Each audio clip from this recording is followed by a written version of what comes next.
Hey, what is up, everybody? Jeremy here. And guys, welcome back to the Command Your Brand podcast. And I'm excited to have someone that I've known for a very long time for his first appearance on this show, but he has been on the other podcast, the Create Your Own Life show. He is an author, speaker, coach, and just an incredible human being. So, Brian K. Wright, welcome back, man. Thanks, Jeremy. It's always fun to jam with you. Yeah, so for people listening, we're going to talk about a new book you have coming out. But first of all, Right. you've been kind of an early adopter in this space, and you're over 10 years on your own podcast. So I guess what is for you? What is kind of brought you into this like personal development world, and you've had some kind of changes in your viewpoint in it recently now with some of the books you're publishing. So tell us a little bit about that. Right. Yeah, I think I've always been somewhat interested in personal development. I think the personal development bug really finally hit me in graduate school because you do a lot of reading, and you know this. You do a lot of reading in graduate school, and it's not always leisure reading at all. Yes. It's required reading. And so I I don't know, man. wanted I was to one of those weird people that the stuff that like they make you read was leisure reading for me. So I don't know. good. Some of it was for me too. Some of Yeah. it wasn't so much, but I wanted to read something completely non-academic. And so the first personal development book that I was really introduced to is called The Magic of Thinking Big by David Schwartz. Mm. And it was written in the 50s, and so a lot of the numerical examples he quotes are very dated. But if you look for the ideas, that's the big thing. In fact, there was an example he wrote about where someone bought a big 10-acre plot, like 10, 15 miles outside of town, Hmm. and he subdivided it into 10 plots and sold each individual plot. And the sum total of those were more than he bought the original plot for. And I thought, you can do that? Wow. So that was really eye opening for me. And so it just got me starting to think a lot bigger about a lot of things. Hmm. And I read Tony Robbins' Awaken the Giant Within. I joined a gym for the first time when I read chapter one, Make a Decision Now. Mm. So reading it is one thing, but applying it is completely second next level. Yes. So yeah. So I've been really immersed in this world and love Jack Canfield's The Success Principles. I love his book with Mark Victor Hansen called The Aladdin Factor. It's about the power of asking for what you want. So when I started Success Profiles Radio in January 2012, one of my dreams and goals was to interview the people that I really admired and looked up to and whose material I was reading and consuming and applying. And I have interviewed both Mark Victor Hansen and Jack Canfield on my show, Hmm. and a bunch of other people. And you've been on my show a couple Yes. times, I think. And that's always a fun experience. Like I said, I love jamming with you. We always have a great time together. And I've gotten to interview some really, really amazing people. And some of those people have been my clients now, which is really cool. So, people ask about, how do you monetize your show? A lot of people think, first of all, directly about getting a sponsor or people paying for ads. A lot of people don't have the patience for radio ads. They Hmm. think it's supposed to be a very quick fix, and it's not Yes. because people have to like you, know you, and trust you first. And so for me, the ticket was start asking some of these people to be my clients, and some of them have. So that's paid for my show many times over. And I love doing it. It's my happy hour. So the thing I'm curious about is I know I think was it late last year or was it early this year you had written a book really based on the wisdom of your dad, and now your upcoming book that we're actually having this conversation about is Yeah. about wisdom from your mom. And I'm curious because that's something I've actually wanted to confront myself at some point in time. Um, Yeah. but I guess what made you want to start authoring wisdom of your parents, because I think there's a lot in that, frankly, at least from Yeah. my experience. Yeah. For me, it was when my dad passed away last year in February. Hmm. And I wanted to do something to honor him. And this book was sort of a thought in the back of my mind, but I wasn't ready Hmm. yet. I needed to process and heal and just sort of think about what I could extract from my life that I could share. What makes one Because ready? Like how do you know, like it's time? Like what happens? um, I think I think for me it was thinking of enough things that I felt like I could talk about without crying anymore. Mm, I get It that. was Yes, therapeutic writing I this, get that. and the thing that really helped too was inviting other people to share their experiences with their dads too, because I think I'm not the only one who's gone through this by far. Hmm. So I invited other people to chip in, write a chapter. I had 28 people in the dad book, and that's what this one is, The Greatest Lessons I Learned from My Dad. It's on Amazon. 28 people were in this with me, and I thought, well, if there's a dad book, there needs to be a mom book too. My mom is still with me, Hmm. and I've got 30 people who are in this book, and it's coming out very soon. And it's just been really, really, really great. So I'm happy and grateful for that. And Greatest Lessons is a series. I'm now also working on the greatest lessons I learned from being an entrepreneur, and there will be three of those because I had so many people who wanted to participate. So those will be coming out this summer, probably in July. So this is a brand new track for me, and I'm Yeah. excited about it. Have you thought about like I guess what other topics are going to be in that series? Because it, Oh yeah, like, I frankly I want to do lessons I've learned from my dog. My that's my that's my that's on my radar. Yeah, my dog Coco will not stop yeah, scratching you until she gets what she wants. Like I've never seen a dog that has so much intention to just she will outlast you. It's just going to happen. yeah, And yeah. it may sound funny, but I actually think there's lessons we can learn from all the people and animals in our life if we're just willing to receive Yeah. them. Absolutely. Absolutely. No matter what station in life someone is at, you can learn something. And I think that's really, really amazing. But yes, there's a whole list of things I'm going to do with this for sure. And the greatest lessons I learned from my dog or my pet certainly is on the radar. So when you look at the current book you have that just came out about lessons I learned from my mom, when Hmm. you look at that, how did you decide what stories were going to fit in that, and I guess like what were people willing to get into? Because at the same time, like those can be things that are very personal, right? So maybe those Yeah, lessons are difficult to tell. So how did you approach right. that? I wanted to share lessons of either things that mom helped me with that I needed help with, or lessons that I learned because I made mistakes and Hmm. mom either disciplined me or punished me or helped me fix the mistakes that I had. Yep. Um, I'll share a really brief Yeah. example. No, I'd love to hear that. My sister and I were both very young, and mom was a stay-at-home mom until I was about 8 or 9 years old.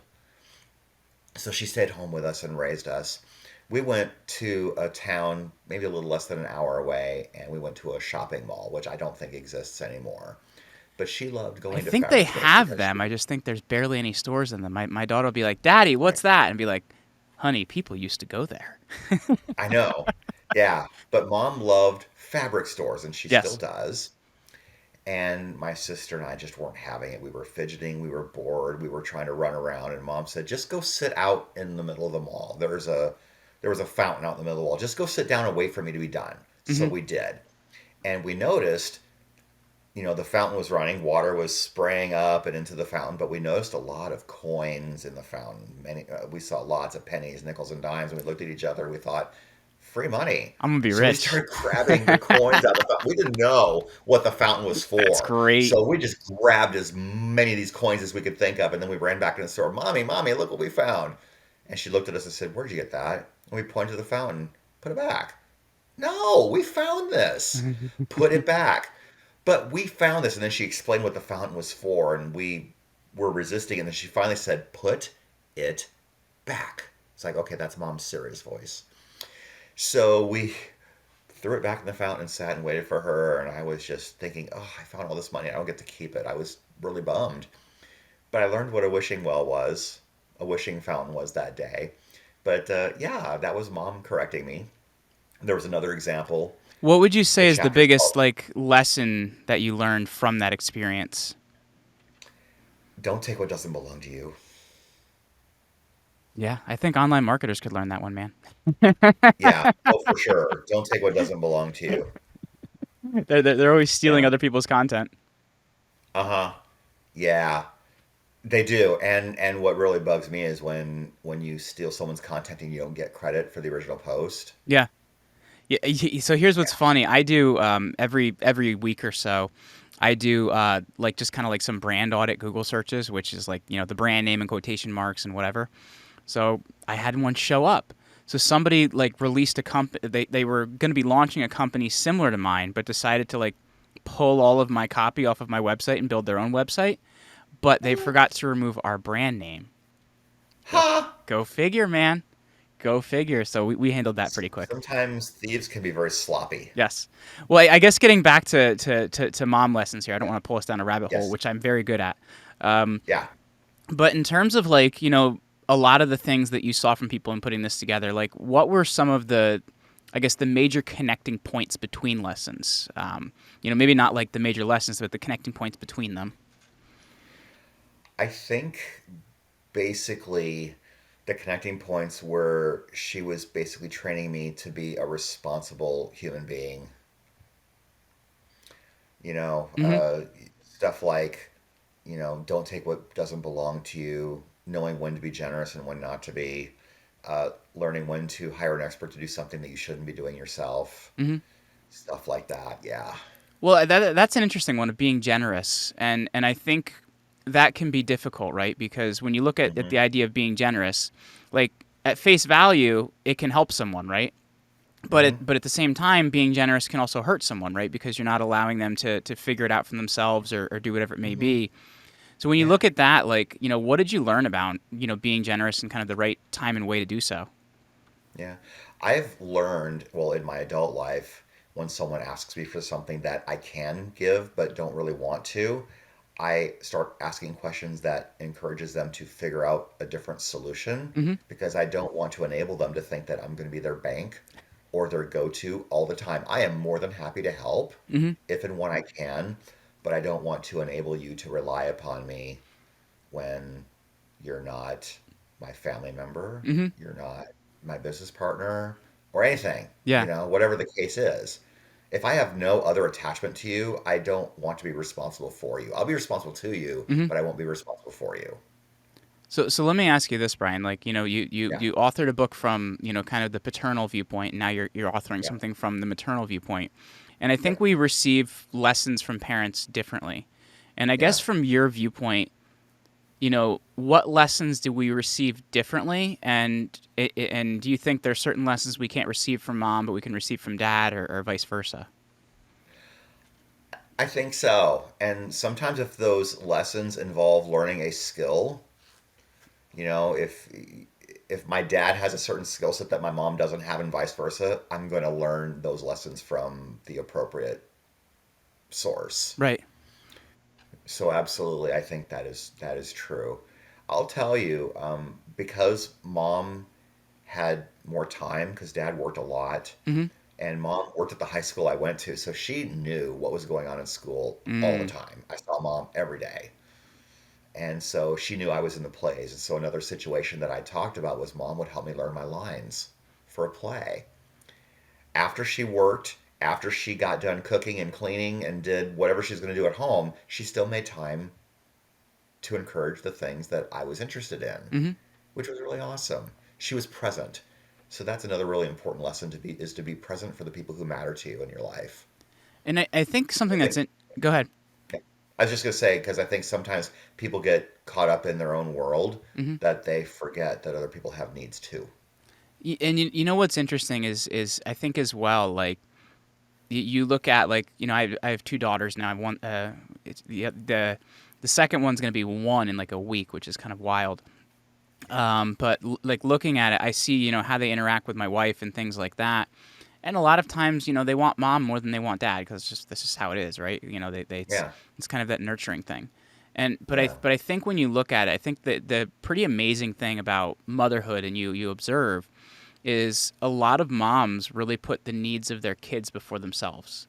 And I think that's a yes, really interesting aspect if we can kind of figure out how to move that into different areas of our life. What do you think?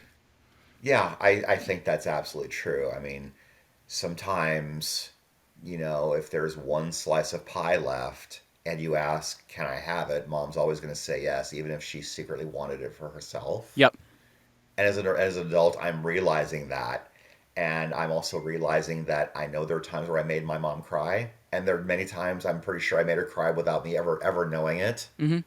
And that grieves my heart. Yes. Because I never want to hurt my mom in any way, shape, or form. But when you're growing up, you make mistakes and you do dumb things. Mm-hmm. And I guess like looking at the idea of like the work in putting it together, what was the most surprising lesson that you learned from this book? Maybe from yourself or from one of your authors. Yeah. I had a great relationship with my mom, and I still do.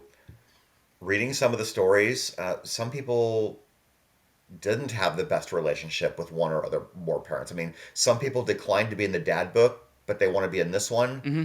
because the relationship with that parent was very different. I had people who were in the dad book but not the mom book for the reverse reason. Mm. So it's like I can't think of anything good to say about my relationship with that parent. As much as they tried and as much as they Yeah. really wanted to participate, they would just say, I need to pass. I'm so sorry. I'll do your next one though. Good. So I guess speaking. So I was, yeah, it's No, very go ahead. lucky. Go ahead. No, I was just going to say I was very lucky that I had a pretty good relationship with both of them. I mean, I was with my mom. Mom spent more time with me just because that was her role. She did not work outside the home in my formative years. And then when she did, she worked at a place where I spent a lot of my time during the day, which was school. So I guess like looking at, like kind of this idea, I love the idea that you're taking knowledge from like different areas of life and seeing how it Yeah, applies. yeah. You've looked at, dad, you've looked at mom. I guess for you, which stories were you looking at gathering next? Like what is next for you?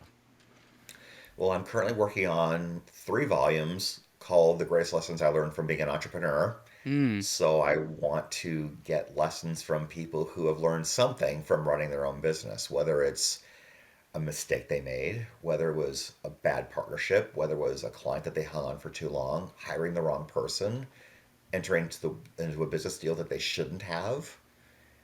And I've gotten some of the submissions already, and I'm just it's very very educational because I think anyone would be able to learn from that. Anyone who's running a business, I hmm. want them to be able to read this and say, you know what, I don't want to make that mistake either. So Brian, let me ask you this. As we're Yeah, we're kind of winding down here, I'm interested to find out because I know like the writing process itself can kind of inform you in some ways and can kind of change you in some ways. And I guess what do you feel like personally you got the most out of from putting this together? the satisfaction that I let the world know exactly how well I thought of my parents, and hopefully other people can learn from that as well. But I wanted to do it. Well, my dad wasn't here to see this. Hmm. And leading up to writing and releasing it, it was a surprise to my mom. Oh, so she had no idea. So I didn't tell her. Yeah, Wow. didn't tell her. But interestingly enough, there were times when we talk every day where I would describe or we would talk about and reminisce about things that I remembered, and she would say, I really don't remember that happening. Oh, I assure you it did. I was naughty that day, and you were really upset with me. I remember that. I've been And there. I she'd get laugh it. about it. I love it. Well, Brian, this has been a great conversation. I know the book is out now, so we can go grab that. Yes, So for people listening, where can we find it? Where can we find you, man? it's on Amazon. The Greatest Lessons I Learned from My Mom. And you can find me. Brian at briankwright.com is my email. And if anyone is interested in having a conversation around writing books, you can go to writeabookforyou.com. Spell it all the way out. Writeabookforyou.com. Be glad to have a conversation with you about what that looks like for you. Should be like writewithwright.com. That would be a cool one, man. Anyway, Brian K. Wright, Yeah. thank you so much for hanging out with me today, man. It was great to have you on this show finally. Thanks, Jeremy. It was awesome.